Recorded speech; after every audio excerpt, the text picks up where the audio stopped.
Quân đoàn La Mã và đoàn truyền giáo. Video trước đã giới thiệu về người Druid và cách giao truyền tri thức của họ trong thần thoại Celtic. Vì người Druid không ghi chép lại những kiến thức và truyền thống tôn giáo của họ bằng văn bản và viết thành sách, nên chúng sẽ được truyền miệng lại qua nhiều đời. Vậy ai đã ghi lại thần thoại Celtic và lịch sử văn hóa Celt ngày nay chúng ta được đọc? Chính là anh bạn nhà bên thân thiết người La Mã. Họ đã ghi chép lại rất nhiều về truyền thống và phong tục của người Celt.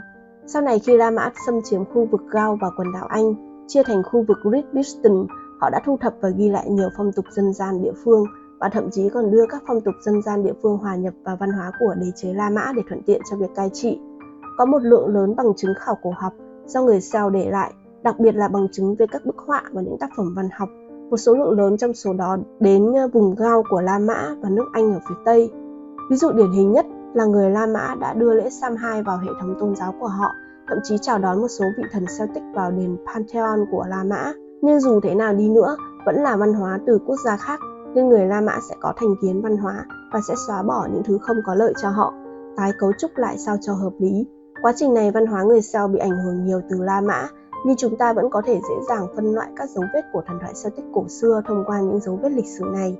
Tuy nhiên, với sự chia rẽ của đế chế La Mã và sự trỗi dậy của Thiên Chúa giáo, một số lượng lớn các nhà truyền giáo đã vượt biển đi khắp thế giới. Kết quả họ đặt chân đến đâu sẽ truyền đạo và thay đổi văn hóa và phong tục địa phương của nơi đó.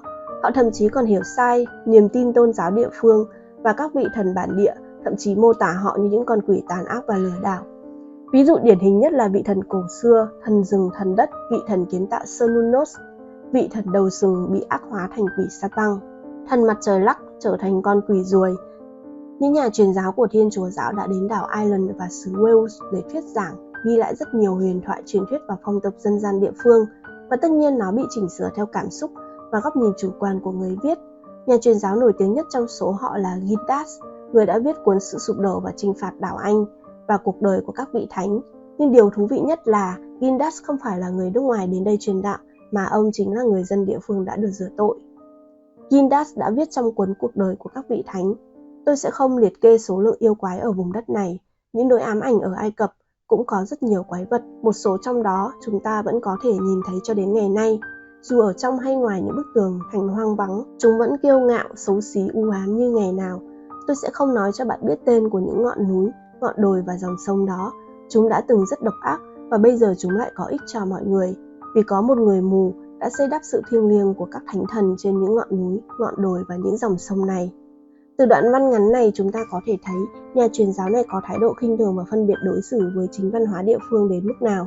Những con quái vật ma quỷ được đề cập ở đây thực chất là ám chỉ những người ngoại đạo, là người Celt bản địa và các nghi lễ ngoại giáo của họ trên quần đảo Anh. Phỉ báng văn hóa của người Celt thậm chí còn kéo theo cả Ai Cập. Ai Cập là khu vực bị ảnh hưởng nặng nhất bởi các vị thần biến thành quỷ, nên những gì các nhà truyền giáo nhìn thấy và nghe thấy trong cuốn sách này chắc chắn bị hiểu sai và bóp méo. Sau khi đạo Thiên Chúa dần hình thành ở Anh, người dân địa phương tiếp tục được rửa tội và trở thành tín đồ. Bắt đầu từ vùng Celtic, họ hướng đến những thánh địa tôn giáo. Những tín đồ mới từ Ireland và xứ Wales đi khắp châu Âu để hoàn thành cuộc hành trình vì tình yêu với Chúa. Trong quá trình đó, họ sẽ sắp xếp và tô điểm những câu chuyện về quê hương mình, sau đó truyền bá chúng đến lục địa châu Âu. Những người theo đạo Thiên Chúa đã dần chỉnh sửa nền văn hóa và thần thoại của người Celtic thành một phần trong hệ thống thần thoại theo Kinh Thánh. Đó là lý do tại sao văn hóa và thần thoại Celtic còn sót lại đều được tìm thấy trong nhà thờ Thiên Chúa giáo hoặc các tài liệu lịch sử của La Mã. Tuy nhiên, nếu không nhờ họ, ngày nay có lẽ chúng ta cũng chẳng còn lại gì để nghiên cứu nếu thần thoại chỉ còn được truyền miệng qua các đời. Các nhà truyền giáo đã sử dụng những câu chuyện và truyền thuyết về những vị thần Celtic cổ đại để bôi nhọ, chế giễu các tôn giáo địa phương và xuyên tạc những câu chuyện này để đẩy cao những quy tắc ứng xử và đạo đức của người theo đạo Thiên Chúa. Nhắc đến các nền văn hóa Hy Lạp và văn hóa Ai Cập có nguồn gốc tương tự văn hóa Celtic, không khó để tưởng tượng rằng nền văn hóa Celtic nguyên thủy của Ireland và xứ Wales lẽ ra phải là những bản hùng ca tuyệt vời của các vị thần, bán thần, tu sĩ và anh hùng. Trong các bức họa và tượng điêu khắc cũng cho thấy các vị vua và người Druid tự do giao tiếp với tổ tiên và đồng hành cùng thần linh. Tuy nhiên, ghi chép của những nhà truyền giáo đã phóng đại tính thái quá, hiếu chiến và lăng nhăng. Họ thậm chí còn bịa thêm để thuyết phục mọi người tin vào câu chuyện của họ để thoát khỏi sự mê hoặc của quỷ dữ. Thậm chí ngay cả nguồn gốc của người Celt cũng mang bóng dáng của đạo Thiên Chúa. Trong sách Các cuộc xâm lược, tổ tiên của người Celt là một người phụ nữ có tên là Cassel, người đã lãnh đạo con cháu bộ tộc. Những ghi chép về bà rất ít, nhưng ghi rất rõ ràng bà là cháu gái của Noah. Truyền thuyết kể lại bà đã đưa một nhóm người đến vùng đất này để thoát khỏi trận đại hồng thủy. Ở đây họ đụng độ với hậu duệ của thần Danu, họ chiến thắng và đánh đuổi dân bản địa ra khỏi vùng đất Ireland và xứ Wales.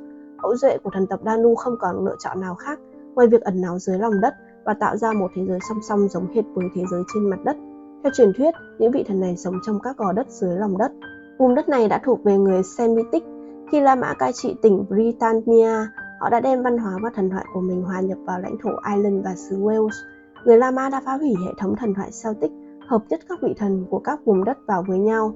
Rất nhiều bằng chứng khảo cổ đã cho thấy tìm được ở tỉnh Gaul và tỉnh Britain thuộc La Mã về di tích và dấu vết của những vị thần nguyên thủy trong thần thoại Celtic.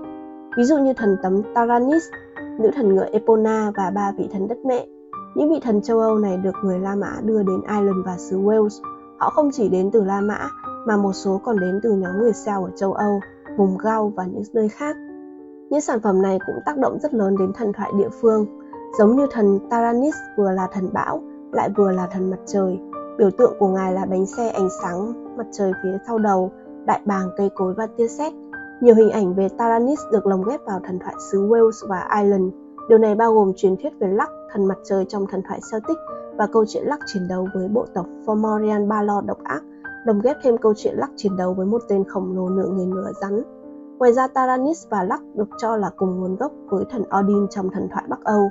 Tiếp đó là nữ anh hùng xứ Wales Annon, còn có liên quan đến thần ngựa ở Gaul. Bộ ba thần mẫu có thể khiến người ta liên tưởng ngay đến 3 chị em nhà Morrigan, nữ thần chết chóc của người Celt, quả thực đi kèm với chiến tranh và buôn bán. Có thể hiểu rằng những điều này xảy ra là do hôn nhân khác chủng tộc, hoặc thậm chí là do sự thay đổi của môi trường tự nhiên, bởi vì văn hóa không giống với thần thoại và tín ngưỡng tôn giáo cổ xưa của người Celtic. Chúng là nguyên mẫu của việc thờ cúng thiên nhiên và thờ cúng tổ tiên tương đối nguyên thủy của con người thời kỳ đầu. Tín ngưỡng tương đối cổ xưa nguyên thủy này có ý nghĩa to lớn trong việc khám phá nguồn gốc và sự phát triển của văn hóa nhân loại. Vậy còn có những câu chuyện thú vị nào khác trong thần thoại Celtic?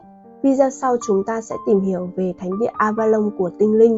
Hãy theo dõi kênh của mình để xem video mới nhất vào 7 giờ tối thứ Bảy hàng tuần nhé!